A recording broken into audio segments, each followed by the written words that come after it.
Hi, my name is Guy Wallace, and in this Pact video short, we're going to cover the knowledge and skill categories, an important aspect of the analysis methodologies of the Pact processes for training and development, learning, and knowledge management. Pact is an acronym: performance-based, accelerated, customer and stakeholder-driven training and development of any blend.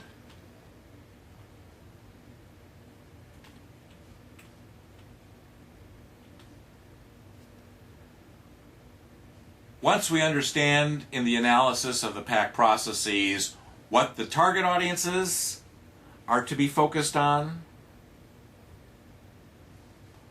once we've established in the Pact analysis methodologies the target audience and who we're going to be focused on primarily, secondarily, and tertiary, who's not in the box, and we understand the performance requirements in terms of the outputs produced and the key measures, the key tasks that are performed, who's doing what role responsibility-wise, what the typical gaps are and their causes, we can go to the third component of analysis in the Pact processes, and that's to systematically derive the enabling knowledge and skills.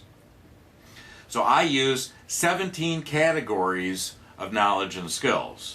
And you'll see on this chart here, there's the 0 category performance requirements, because I've had groups of analysis teams say to me over the years, well, you also have to include telling them what the performance is. And I got tired of telling everybody, well, we've already got that captured on all the performance model charts that we just generated here. Now we're understanding the enabling knowledge and skills. But of course, they're right. You do need to tell the learner what the performance is, what the outputs and measures are, what the tasks are, what the roles and responsibilities are, and all of that. So I started including the 0 category performance requirements, and you'll see that it's already captured on the performance model. But if you were thinking about what we're going to generate next as a bill of materials, the parts list, you know, if you got a swing set and you have to put it together, it tells you all the tubing, it tells you all the chains, it tells you all the metal screws and all of those kinds of things. So that's the parts list. Well, this is the categories of the parts list for the instruction and information that's required to enable performance. So we're going to systematically derive this. So we need to know, yes, what the performance requirements are, what are the company policies, procedures, practices, and guidelines that we must comply with. Are there any? Policy 1724.3 is important for something. And so we need to understand not just what that policy is, but how it affects our performance.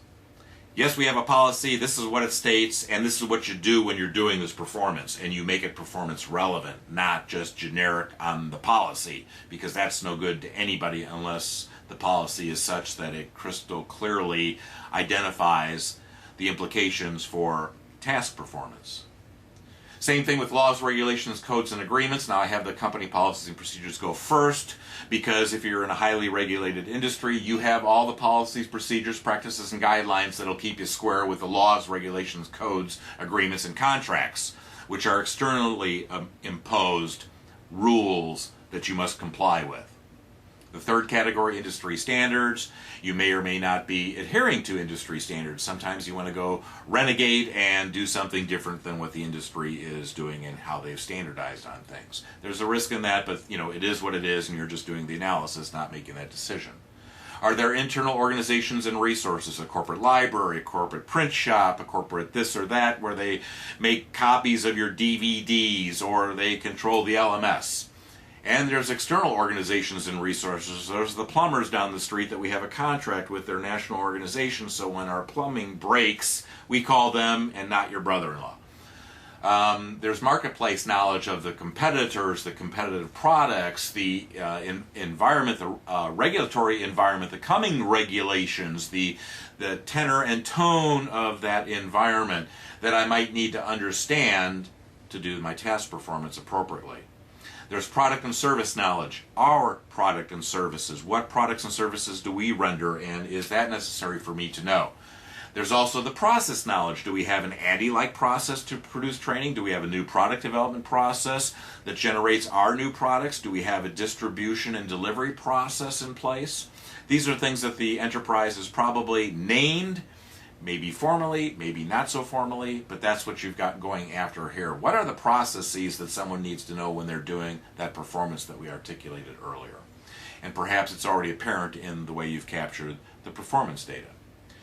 The ninth category, this is everybody's least favorite, is all the records, reports, documents, and forms. So what's all the paperwork, whether it's online or a real piece of paper, that people need to complete as part of the process? Perhaps that's evident in the task articulation of the performance model.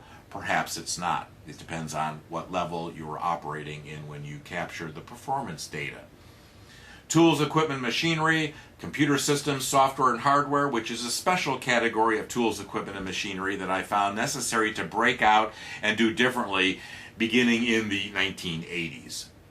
There are also personal and interpersonal skills. Interpersonal skills are the things where I'm interacting with others, and personal skills could include project planning, where I can do that all by myself, and I don't need to be interrelating with somebody else. So there's a bunch of personal development kinds of skills that can be captured, and interpersonal.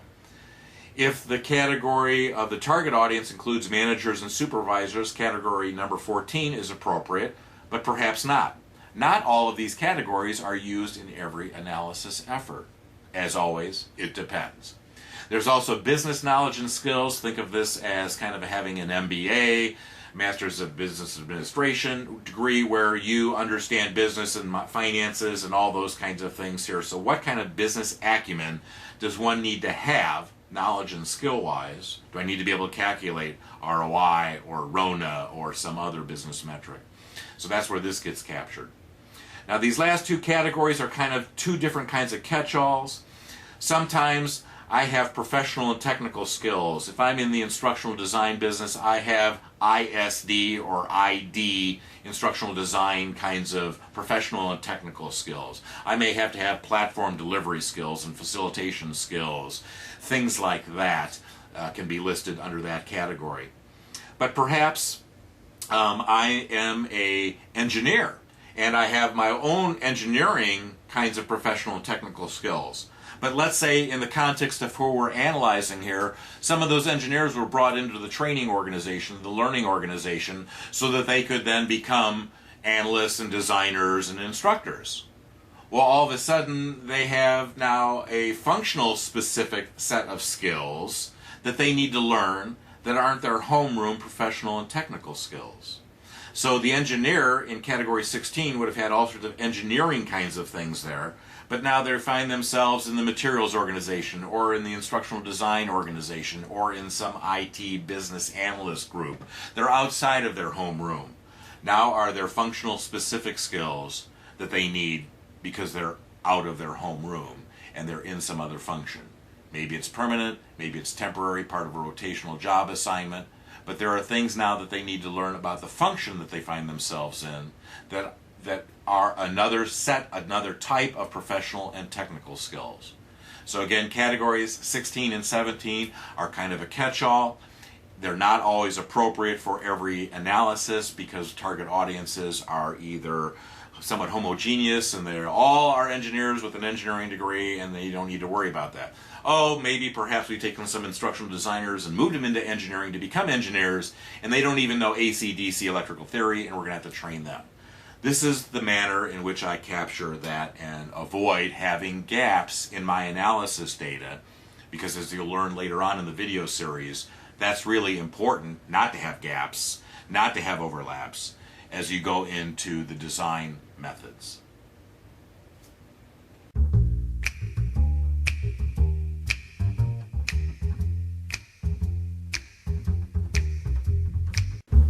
I hope this video and this video series is helpful to you in your practice of performance-based training and development, learning, and knowledge management.